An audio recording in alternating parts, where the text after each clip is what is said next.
Alors, donc je ne sais pas si vous avez bien compris toutes les paroles du chant. C'est un anglais un peu ancien, donc c'est pas toujours évident. Mais bon, en tout cas, au moins la première strophe qui nous dit donc Amazing Grace, donc cette grâce, alors incroyable, merveilleuse, extraordinaire, et donc qu'il est doux, le son.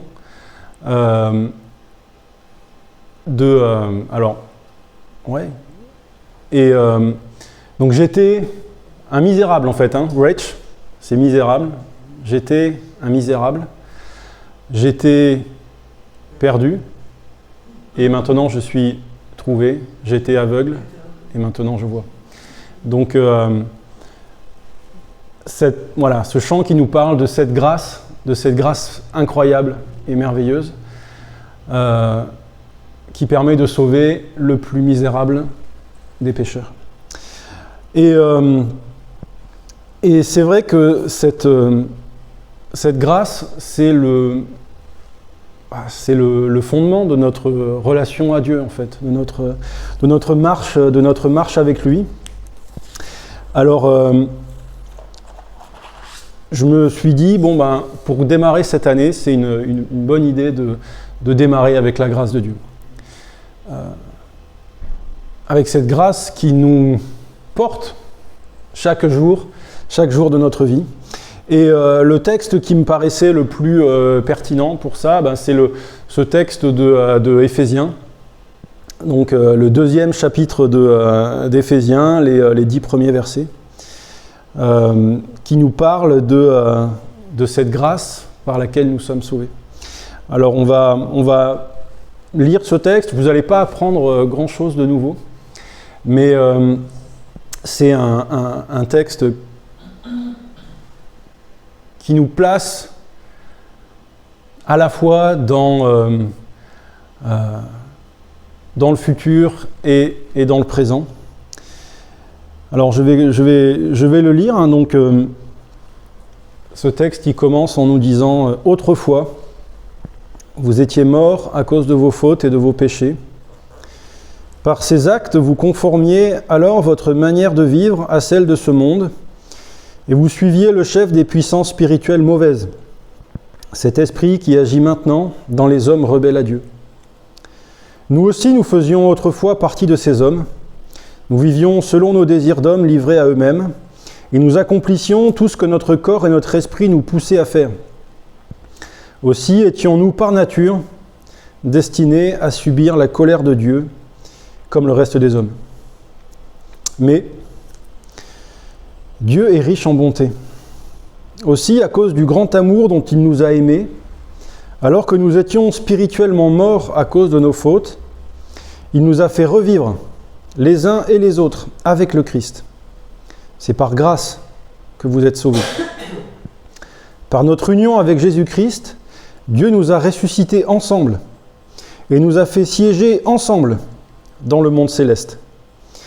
Il l'a fait afin de démontrer pour tous les âges à venir l'extraordinaire richesse de sa grâce qu'il a manifestée en Jésus-Christ par sa bonté envers nous. Car c'est par la grâce que vous êtes sauvés, par le moyen de la foi. Cela ne vient pas de vous, c'est un don de Dieu. Ce n'est pas le fruit d'œuvres que vous auriez accompli. Personne n'a donc de raison de se vanter. Ce que nous sommes, nous le devons à Dieu. Car par notre union avec le Christ Jésus, Dieu nous a créés pour une vie riche d'œuvres bonnes qu'il a préparées d'avance afin que nous les accomplissions.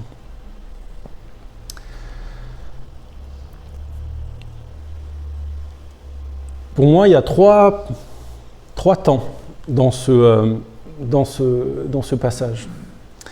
Le premier commence avec le passé. Autrefois. Autrefois, vous étiez morts.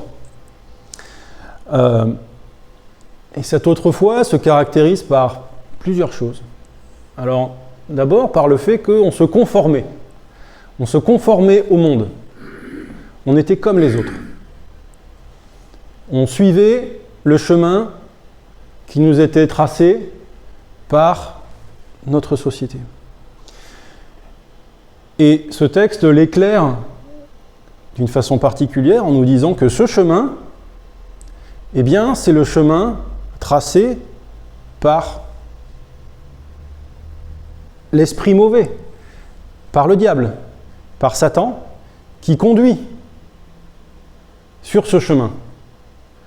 Sur ce chemin, c'est lui que nous suivons. Et ce chemin conduit à la mort. Ce chemin, cet esprit de ce monde, c'est un esprit qui est, par nature, rebelle à Dieu.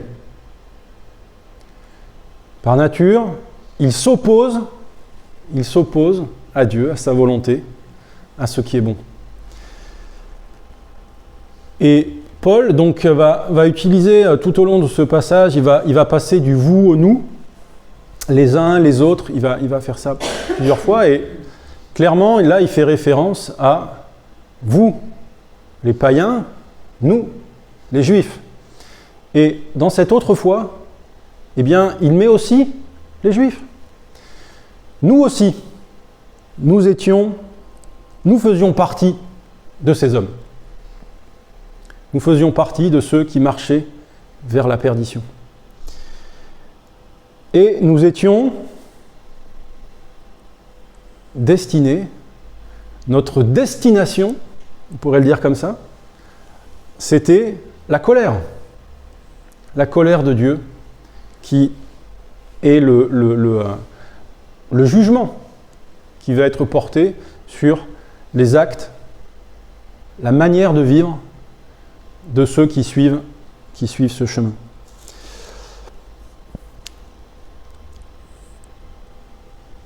En pensant à ce passage et à cette idée de grâce,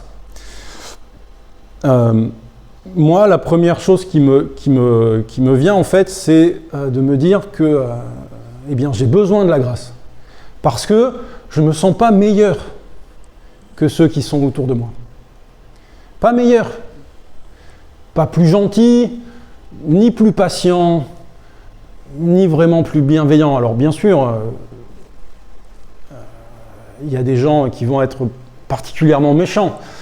Mais je rencontre, et je pense que vous aussi, vous croisez des gens qui sont bons et bienveillants avec ceux qui sont autour d'eux.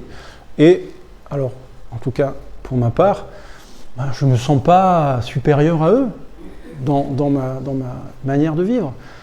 Et pourtant, ce texte nous dit, oui, mais il y a deux mondes.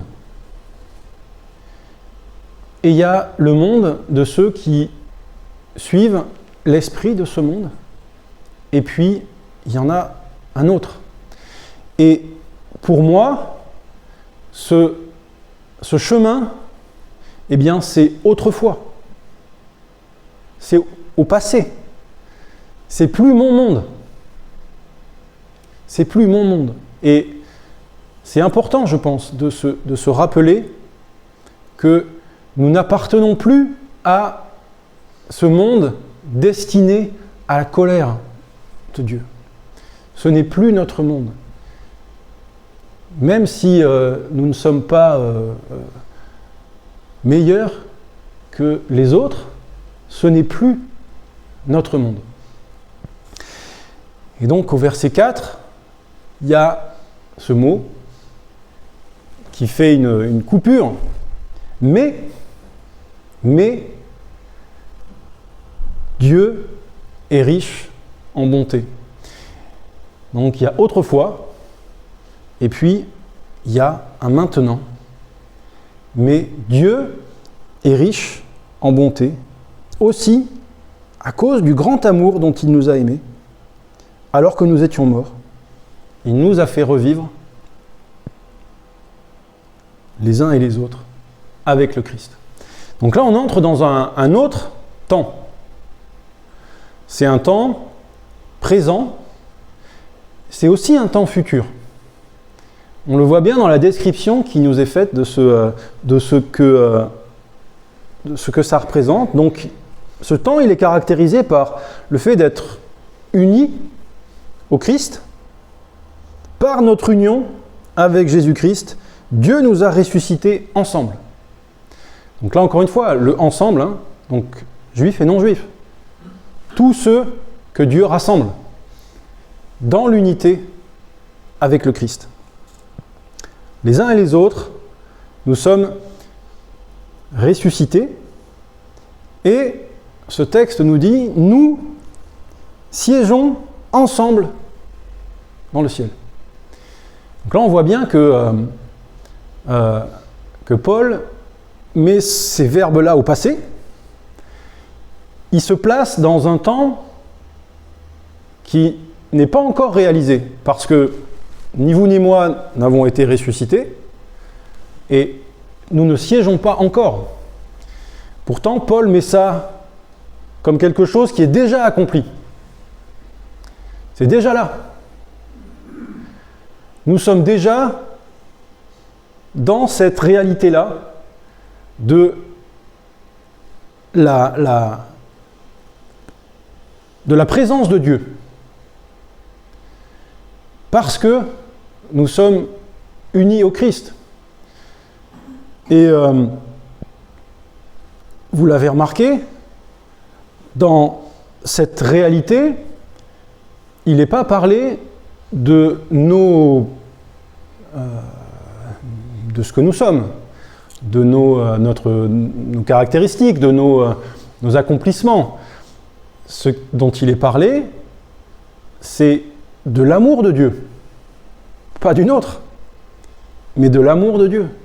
Cette réalité-là, elle est fondée sur une seule chose, elle est fondée sur l'amour de Dieu. L'amour de Dieu pour nous, c'est ça qui fait que nous sommes ressuscités. C'est ça qui fait que nous siégeons dans le ciel. Cette réalité, elle est fondée sur Dieu même. C'est pour ça qu'elle est certaine. Si elle était fondée sur nous, eh bien, on aurait du souci à se faire. Mais comme elle est fondée sur Dieu, alors on peut être certain de sa réalité. Donc on voit dans ces deux passages que, il y a deux réalités qui s'opposent, deux destinations. Il y a une destination qui est la mort et la colère, et puis il y a une destination qui est la vie et la gloire. Quand on siège dans les lieux célestes, on partage la gloire que Dieu nous donne. On voit bien que là, il y a il y a deux bergers, deux chemins, comme deux bateaux qui vont dans des directions diamétralement opposées. Ceux qui sont attachés à Christ, ceux qui sont attachés à Satan. Et les deux destinations sont opposées. Et ce qui compte, c'est de savoir sur quel bateau on est monté. C'est ça, en fait, qui va conditionner l'arrivée, en fait. Et puis on arrive au verset 8, et j'ai envie de dire qu'on redescend sur terre. On est toujours au présent,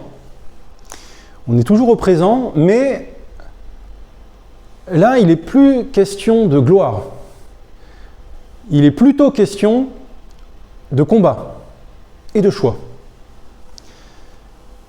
C'est par la grâce que vous êtes sauvés, par le moyen de la foi. Cela ne vient pas de vous, c'est un don de Dieu. Ce n'est pas le fruit d'œuvres que vous auriez accompli. Personne n'a donc de raison de se vanter. Là, Paul nous dit, ce don de Dieu, eh bien, il ne vient pas de vous. Ça veut dire, alors, il ne vient pas de vous, c'est pas quelque chose que vous avez accompli par vous-même, et vous n'avez pas de raison de vous vanter. ça veut dire qu'on doit renoncer. On doit renoncer à cette idée que nos œuvres, ce qu'on arrive à faire, eh bien, nous approche de Dieu. C'est par grâce, uniquement par grâce. Renoncez à votre orgueil. Et ça, c'est un combat. Parce que, vous le savez comme moi, hein, vous avez des années de vie chrétienne derrière vous, vous savez combien vite cet orgueil spirituel, cet orgueil relationnel, ce sentiment très rapide qu'on peut avoir d'être supérieur aux autres, de mériter, d'être content de nous-mêmes, combien ça vient vite dans nos vies. Et ce texte nous rappelle, renonce à ça. Parce que ça ne vient pas de toi. C'est pas toi qui accomplit quoi que ce soit dans ce salut qui t'est donné. Renonce à ça. Et là, ça c'est pour maintenant, ça. Ça veut dire que aujourd'hui, nous devons lutter contre notre propre péché. Je vous disais tout à l'heure que je ne me sentais pas meilleur que les autres parce que je vois bien dans ma vie, je vois bien le péché. Je vois bien que mon idéal, c'est d'être comme le Christ. Et je vois bien que j'y arrive pas. Que cet amour inconditionnel, que cette capacité à aller vers les autres, à les rencontrer, à leur donner ce dont ils ont besoin, je vois bien que j'y arrive pas. Et c'est une souffrance, et c'est un combat. Et c'est normal. Parce que aujourd'hui, eh bien, je dois lutter. Je dois me rappeler que ce n'est pas mes œuvres, que c'est sa grâce. C'est un combat.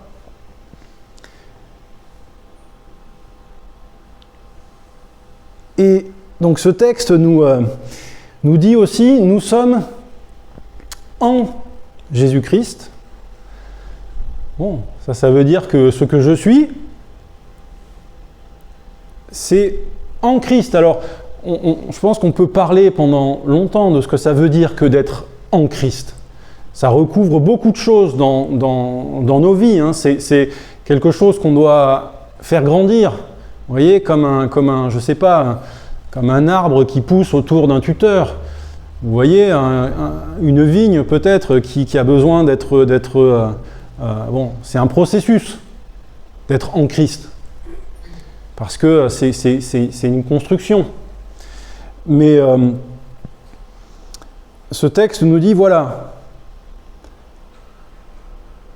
nous avons été créés pour une vie riche d'œuvres bonnes, préparées d'avance afin que nous les accomplissions.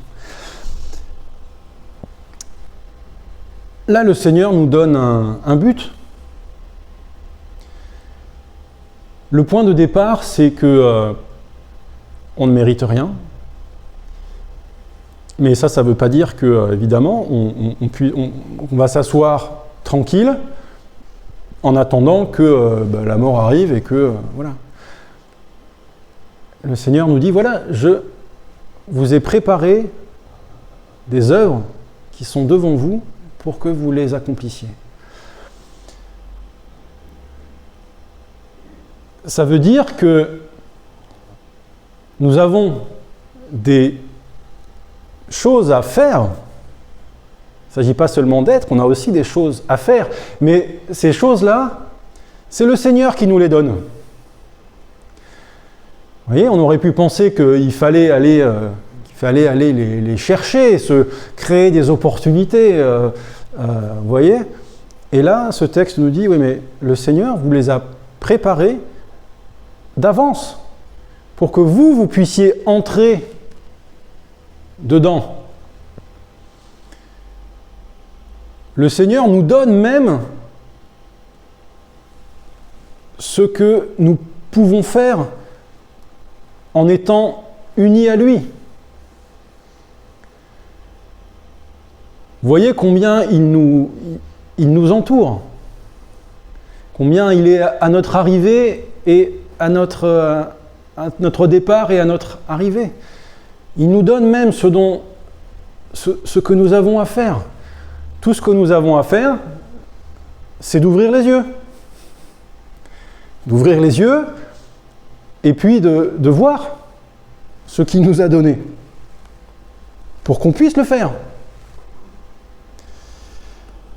Donc, tout cela, vous le savez, mais dans ce dernier texte, moi je vois finalement toute l'imperfection humaine.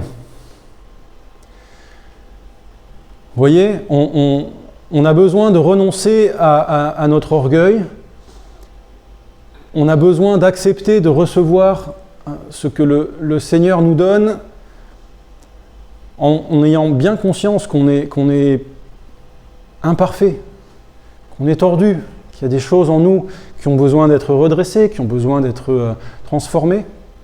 Et pourtant, le Seigneur nous dit, mais attache-toi à moi. Ce bateau qui va vers la gloire et dans la vie, attache-toi. Attache-toi au Christ. Et puis, voilà, suis son chemin. Et le Seigneur va te donner ce que tu as à faire. Donc,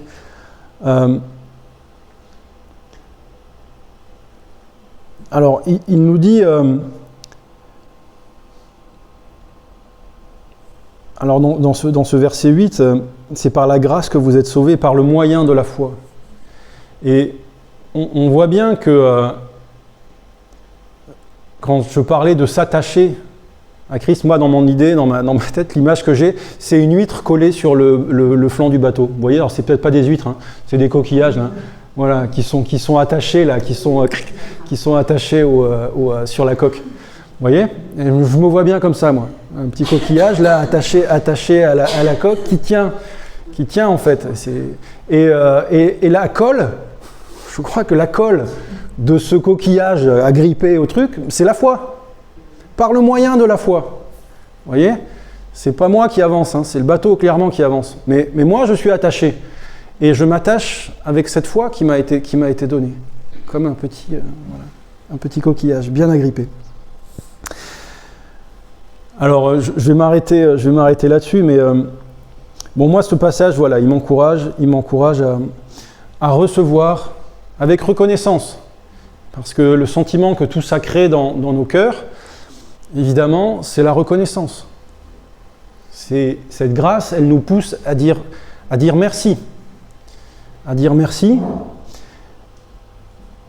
à la fois pour le salut qui m'est donné, et aussi pour le privilège de servir, le privilège d'accomplir parce que Dieu me demande de faire quelque chose.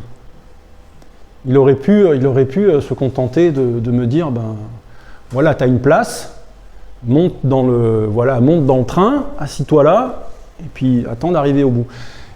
Et en fait, il me donne le privilège d'accomplir ce qu'il a mis devant moi. C'est aussi un privilège de pouvoir le servir. Et donc c'est aussi une source de reconnaissance, de pouvoir dire Seigneur merci parce que